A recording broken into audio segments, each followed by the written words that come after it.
Hello and welcome to the Share It with Ishani podcast. And I'm Ishani Gupta, radio anchor and a public speaking coach. As a reminder, don't forget to subscribe to my channel because I bring in one podcast episode every single Saturday.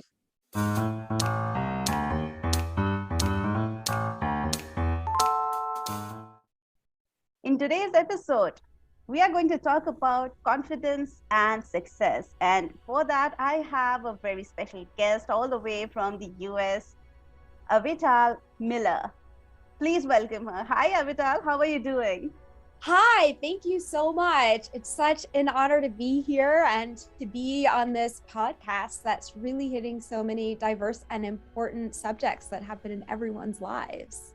Wow, that's so kind of you to say that. So let me introduce you to my viewers.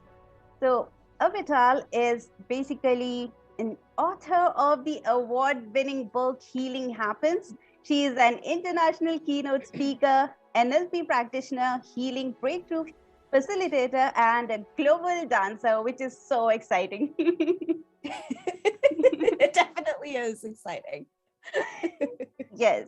So we are going to talk more about your journey in this entire episode. So first, I would like you to share with my audience about how your journey has been so far. How did you start? I know you were working as a program manager with Microsoft. So how did you get into this particular thing that you are doing right now? Absolutely. Yeah. So I was grown up bent to get, great grades and a great job. And there I am, top of my class, like envy of my classmates, pride of my parents. And I get this job as a program manager at Microsoft straight out of college. And it's great company. I know my brother is working at Microsoft, he is a software engineer there. Oh, very good. Yeah. So you probably know it's an amazing company. I use the products constantly. But how many of us know at age 20 what we want to do for life? And I was following what I was brought up, but that wasn't completely me. And I left Microsoft. I took off and traveled the world. And I kept getting approached to teach people yoga. So I started teaching yoga and fitness classes. Well, I grew up as a dancer and gymnast. I also had a dance major, so it was easy for me to do that. But then I become a teacher trainer and a fitness director. And I'm teaching 25 to 30 classes a week all over town. People are calling me the Energizer Bunny. And it was just so fun to have that identity. And then I go on a trip to Israel for my sister's wedding, which was happening there. I'm napping on the couch the entire time. Now, it's a lot of us might remember nap time as kids. You really shouldn't, because you should have been napping. I remember nap time. I remember patiently waiting in the cot, that they put out for nap time to be over. I didn't take naps. So it's like losing my identity and feeling embarrassed by something I couldn't control. You might relate to a moment you felt embarrassed as well and how that felt. And I just was so glad my family didn't make fun of me. But I went home and my health continued to deteriorate. I was teaching a cycling class for my students. You sit on a stationary bicycle. And my face turned so flush white, the students told me I needed to go to the emergency room. Okay. And I went to the emergency room and they ran some tests and they couldn't quite figure out what was off. I went home and I'm continuing to feel worse, and I have a fatigue and I have a fever and my hair is falling out and my muscles are turning to fat. I'm wondering if I'm going to get weaker than my students and be kicked out of the job, right? Like if you couldn't, Ishani, be able to speak, you'd wonder, could I keep doing my amazing coaching and this podcast? Sure. And I just had something inside me, though, because we talk about purposeful results, and it's something inside me that felt a sense of purpose or a vision that I'd be helping tons of people in the future. So there's something that said, well, I have to figure out how to live with this. If this is like an arranged marriage, then I want to do it the best that I can if I'm going to be with this for life. And that's where I really got interested in the health aspect and a deeper aspect of it, because here I am, this yoga and fitness instructor. I should know everything about health. And I'm young. Why am I having these health issues? So I just read books and I look online and I go to all these different health and healing practitioners. And I actually, on my first trip to India, it was a 3-month trip. 2 months out of that trip, I studied one-on-one with an Ayurvedic doctor. Oh, wow. Yeah. And so for those of you who aren't familiar with that, that's kind of what I call the ancient Indian medical science. That's both curative and preventative. So where did you go? Was it in Kerala, or because that is the main hub, I believe, for Ayurveda and all? Yeah, it was actually in Chennai. I had no clue that was going to happen. And I also had no clue I'd be performing at the Miss South India pageant and then see myself on TV later in the trip from performing at the pageant. So sometimes life is unexpected, and if you say yes, you don't know what is going to show up. We don't even realize. Yeah. But all these things I'm doing, they're really, really studying me. And then I move into a yoga community and I start meditating regularly. And there's this joke that people like to say that I went from medication to meditation because the doctors are tapering me off the medicine. They never said that was possible. So it just opens my mind. What else is possible? And I start running into all these other stories of people who were told that they were going to die in a few months or a few hours.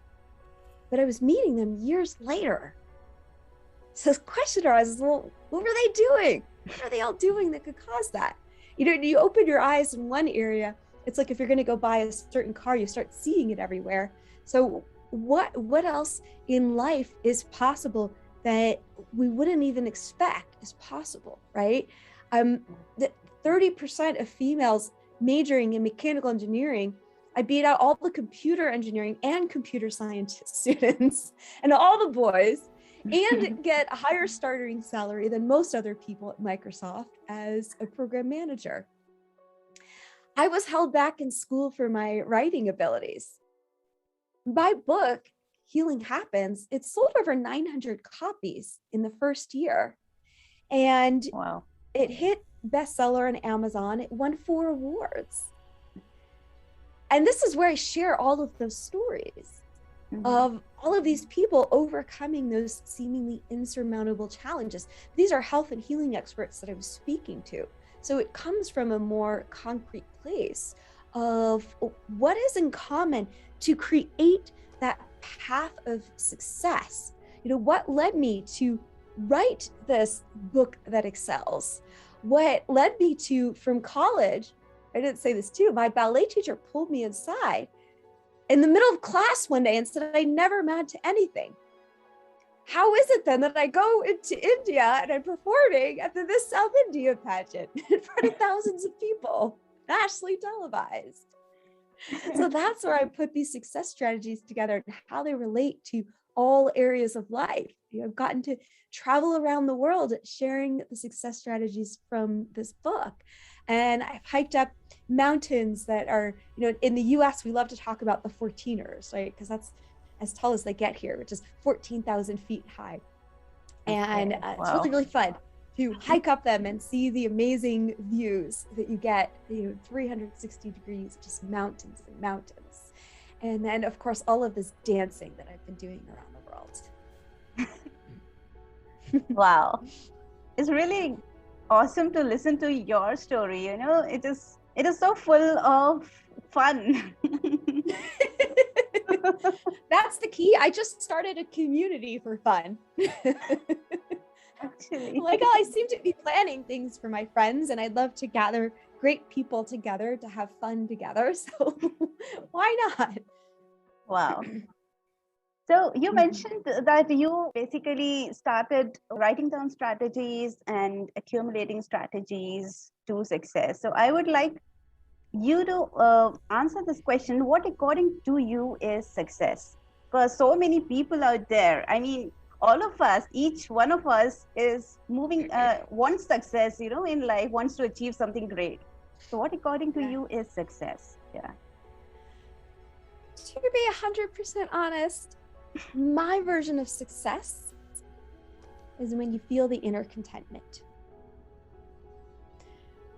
One of the things I've learned in this process of how do we magnetize and attract what we want is that when we're living in a state of wanting, we're not having.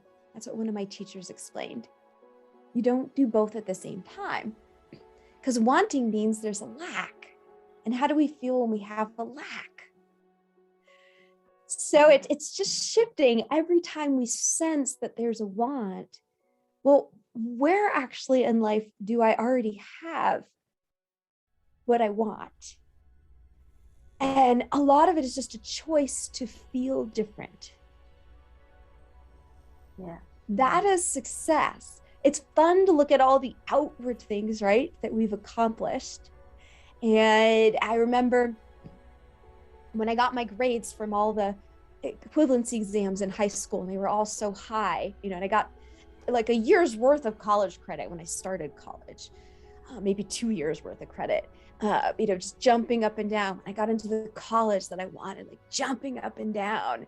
When my book became bestseller, like the excitement. So you can't deny when there's some sort of physical success that I've been working really hard for, that builds excitement. But it's you still have to feel it inside somehow. I could have decided that that's not a great thing and then not been excited about it. So still a choice that I made in my head that this is a good thing. Yeah, so true. I don't know if you follow Esther Hicks. She teaches law of attraction and all of that. She talks about similar things, that you should be having fun in the moment. And that is the thing which I believe is success. Having fun in the moment, living the moment. Well, I love this one because you'd think my career is dependent on other people. If I'm a speaker, I need people to speak for. If I'm a performer, I need people to perform for. And they've started to get into this place of not needing them there in order to have fun. And I love how even just social media gives us a platform. We can speak, 0 people might watch our video. And I put dance performances also on social media, right? 0 people might watch it. I don't know while I'm doing it if anybody's going to show up at all, but I do it because it's fun. Because it's fun. Actually, we should not be bothered about the results, bothered about if we are getting the validation or not. It's all about just having fun, doing it for ourselves instead of expecting something in return at the end. Yeah, that exactly. Is so true. Mm-hmm. So can you share some strategies that you mentioned, how you coach people to lead them to success? I mean, to get them the desired results. Yeah, what is your strategy? Yeah, well, I'll share the full body success mastery strategy. There's 4 key tips, and then we can, break down a little bit how that works if I'm working one-on-one with a client. But and I come from this with taking what was in common amongst all the stories in my book, what was most used. And the first one is reason to live. And actually, I love putting movement and words to this. So if you want to play along, Ishani, you put your hands on your heart, and then you reach your hands forward and open them, and you say reason to live, reason to live, reason to live. Because there's like a vast, wide open opportunity. And this is important because a lot of people have lost their previous reasons to live, right? They've been shut in their homes. So what are you passionate about? Or what can you newly be passionate about? And how can you get creative with that in the situation that you're in? So we have Mamie Jean Lamley in my book was undergoing multiple surgeries for cancer, which could have been terminal.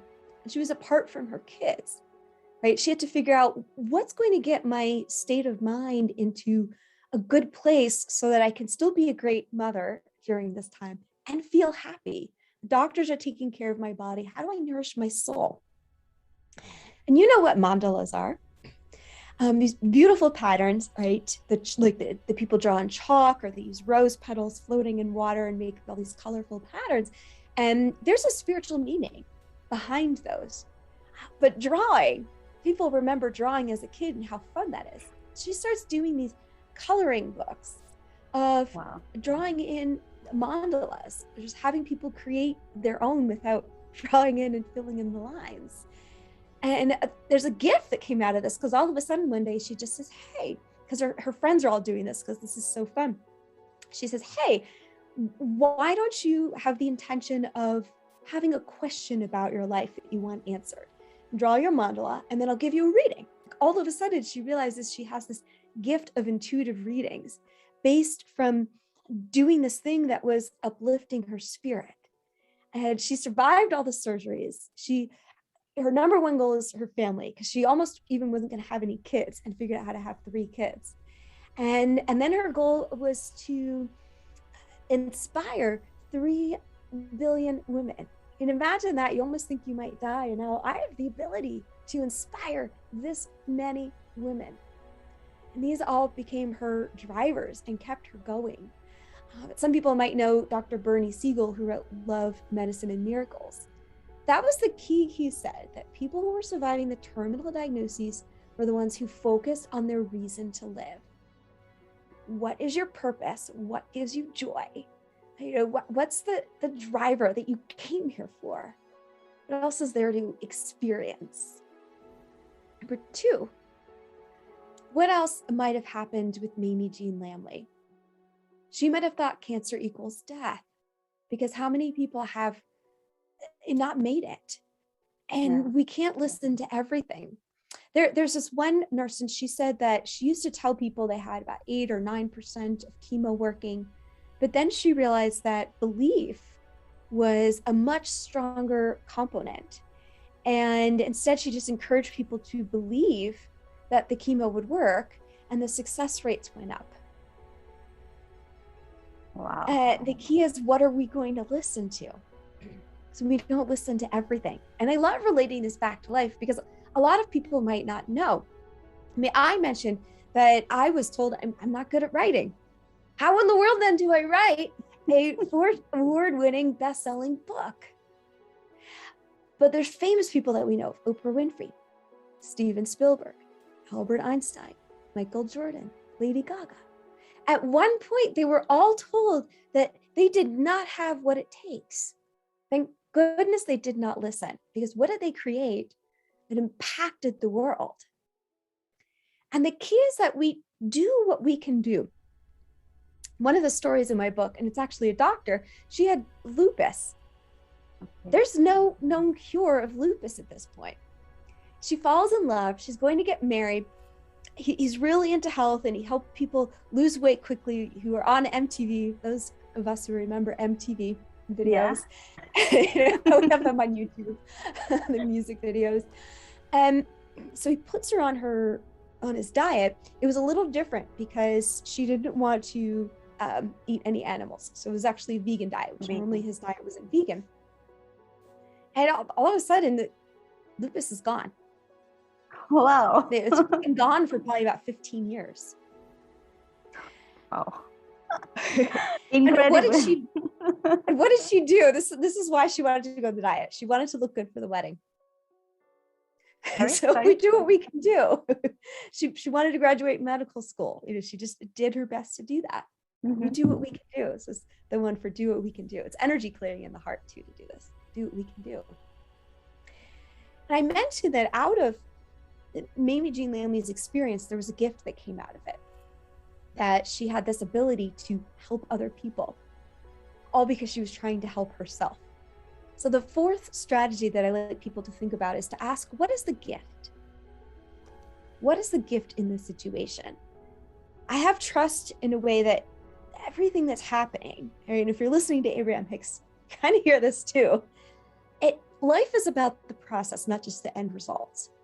And it's there to teach us sometimes more of what we don't want, so we really understand what we want. So there's a gift in there. And I always like to think of raising my arms up to the heaven and just singing, what is the gift? so many people, when they got health issues, they changed jobs, they ended toxic relationships, they moved to new cities, and their disease went away just after they made that action. They had a gift. This thing showed up, which was awful. They're like, okay, well, I'm going to make some changes in my life. And then their life gets better and the disease goes away. Wow. So the gift that you're talking about, is it the realization of what action we need to take, or is it something that we have to offer to the world? So what exactly is gift right here that you're mentioning? It's both. It's both. Okay. It's both. I mean, it's what you see as the gift. What is anything positive that happened in result to what's been going on? And, if it's propelling you into an action, is that action the gift to you and to others? And you're asking how this works with clients, because now I've set the notion that we really need to discover who we are. We need to create the beliefs from within, right? So that's the reason to live. And then the don't listen to everything. We need to figure out what we can do, what's possible for ourselves. What are the gifts that are showing up or will show up in our lives? Neurolinguistic programming is huge. I have energy healing, and I can do intuitive readings, and I learn business coaching and spiritual counseling, all of these things. It's the neurolinguistic programming that seems to be the most accessible to people. And really just coming in and saying, well, I'm having this issue. Okay, what do we want? Where do we want things to go? How do we get there right now? But it's diving in deeper and sometimes into what caused it without having to re-experience the pain. That's also what's fun about neurolinguistic programming. You don't have to go into the pain. We go into what we want. And that becomes the have, right? Something that we have versus something that's just out there. I loved it with one of my clients. He had so many social issues, and we have this thing we say, like when somebody gets friend zoned, when they want to date somebody, but the person makes them a friend, and that happens repeatedly. And so he just keeps getting friend zoned, and it's very upsetting. We worked so that he could build the confidence in himself and the inner joy. And I love every time I talk to him, he's like, I'm not dating right now. I don't really care. Like, everything is so great. I don't necessarily need that.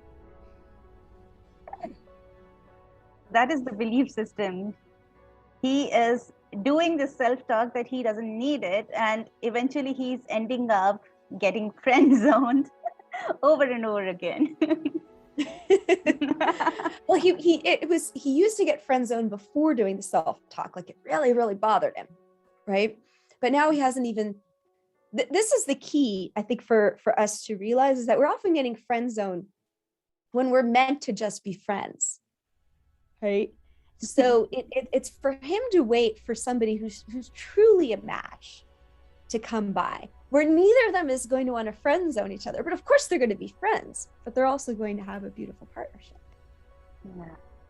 Yeah, that is a great way of looking at it.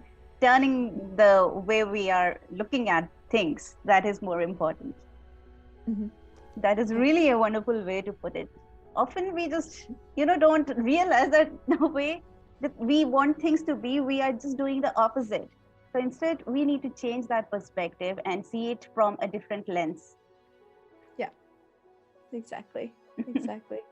I mentioned to you also that I just wrote a blog on a skydiving experience. And, I've been doing since my book, and I've had my podcast, and I'm always doing these Facebook Lives, right? So there's been videos, and I haven't been doing as much writing. And, but I learned recently when going to amusement parks, so I hear all these people screaming on the rides. I said to my friend, everyone's screaming on this ride. She goes, oh, I'm not a screamer. I'm a wahooer. I was like, oh, I'm definitely a screamer. Like, I braced myself for fear, for something scary. And then I screamed to let it out. And just as we start that ride that we're waiting in line for, I said, I'm going to wahoo this time instead of screaming. The meaning of wahoo in my mind is I'm about to do something fun. So what happens? I'm bracing myself as I'm screaming wahoo to do something fun versus scary. And that pit in my stomach wasn't there. For most people, if you imagine jumping out of a perfectly good airplane, one of the most scary things that you could think of. I was scared, but like barely. Compared to 20 years ago, I love sharing the pictures of me getting ready to jump out the wing. I'm scared and I'm trying to smile over a scared face 20 years ago. And then when I did it a couple weeks ago, it's just, you see in my eyes looking into just something amazing that I'm jumping into. Mm-hmm. All because of wahooing, just shifting the perspective. Yeah, actually. So, as you mentioned, confidence, I would like you to answer that whether self-confidence is a very important or the most important part of achieving success. How do you see that? Yeah. I mean, I wonder if it is. What happens a lot of the time, actually, I'll say this, I love this. I learned Spanish very well in school, and then I forgot a lot of it. And then I relearned it while traveling, and my grammar's not that great. And I learned better how to listen. And when I speak Spanish, I act like I'm confident. I fake it. People think I'm fluent. I know I'm making all these grammatical errors. I've limited vocabulary, but I act confident. Oh. And it is true. There's a level of confidence that helps people believe in you if you believe in you. We're going to magnetize the same thoughts outside of ourselves that we have inside ourselves. And so in that way, confidence can make a huge, huge impact. I can't say, what's the science there? Is that absolutely true? If you don't have confidence, but you do have the skill and people see that, if they can see through your lack of confidence, right, they're still going to pull you in there. Yeah. It is all about the energy, I believe. If we are confident, we'll reflect the same energy of confidence, and it will actually go and touch the people that we are talking to. And if we are underconfident, the same energy will go and touch the people, and they will be able to catch us absolutely red-handed that this person is underconfident. Yeah. Well, and I feel like confidence is another form of joy, and people want to work with people who are joyful. But when we find that inner confidence, then people are more likely to want to be around you, and they want that to rub off on them. Here's the key. It doesn't matter how people act outside. It's how they're feeling inside. So if you're around somebody and you're not feeling confident of yourself, you walk away and you feel confident of yourself again.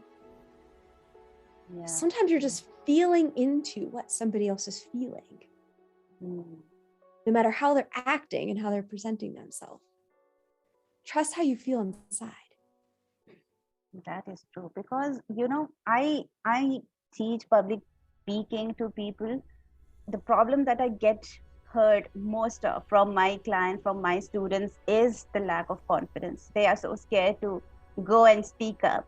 I held one workshop once, and the people it was an interactive workshop, obviously. So there were students, they were asked to come up and speak a few lines to introduce themselves or things like that. Oh my God, I could see some of them were so damn scared. They were like, I want to speak. They were so like enthusiastic. I want to go and speak. I want to go and speak. Then when I picked that person, she came up and she's like, oh my God, I can't do this. I really can't do this. Yeah, I was a shy girl. I was also teased in grade school. I was one of the ones they picked. One of the lucky ones. And I had no issues getting in front of the class and giving a report. I joined a dance company around the early high school. I was shy in class and in rehearsals. After the first performances, they're like, who is that girl? I was excited to share. And I was given the floor to do it. Mm-hmm. And I knew what to do in that moment, or I trusted that I would know what to do. It wasn't so focused on, am I doing this right? And about me. And that was one of the differences. I think that there's not tons of times where I've been scared for public speaking.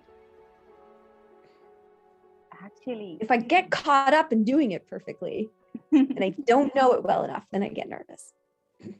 that is such a huge point that you have made. Because if we make this thing about ourselves and about making it perfect, that is when we'll start shaking, getting nervous, and all that stuff. So instead of that, let us just be our imperfect selves and go out and start speaking. Public speaking is not that hard. It is just that step that we need to take and make it about our audience instead of us. I have seen so many amazing speakers, even if they are making a mistake, they are just going to cover it up or just joke about it and make it a very silly thing, a very small thing. Yeah. We're human. I love the other day, I left it in the recording. I was talking, and then I was like, oh, I forgot my train of thought. And I went to something else, and then I went back. I was like, oh yeah, I remember it now. I mean, how many times do we do that in real conversations? I'll leave it. Let's be real. Yeah, actually, this happens. And we just have to be normal about it. Let it be, even if we are losing the train of thought, even if we are forgetting the stuff. We just need to not get nervous about it and be cool about it. Yeah. I will just say this line, because right now there's so many different opinions coming up in the world, and it can feel challenging inside when you notice the difference in opinion.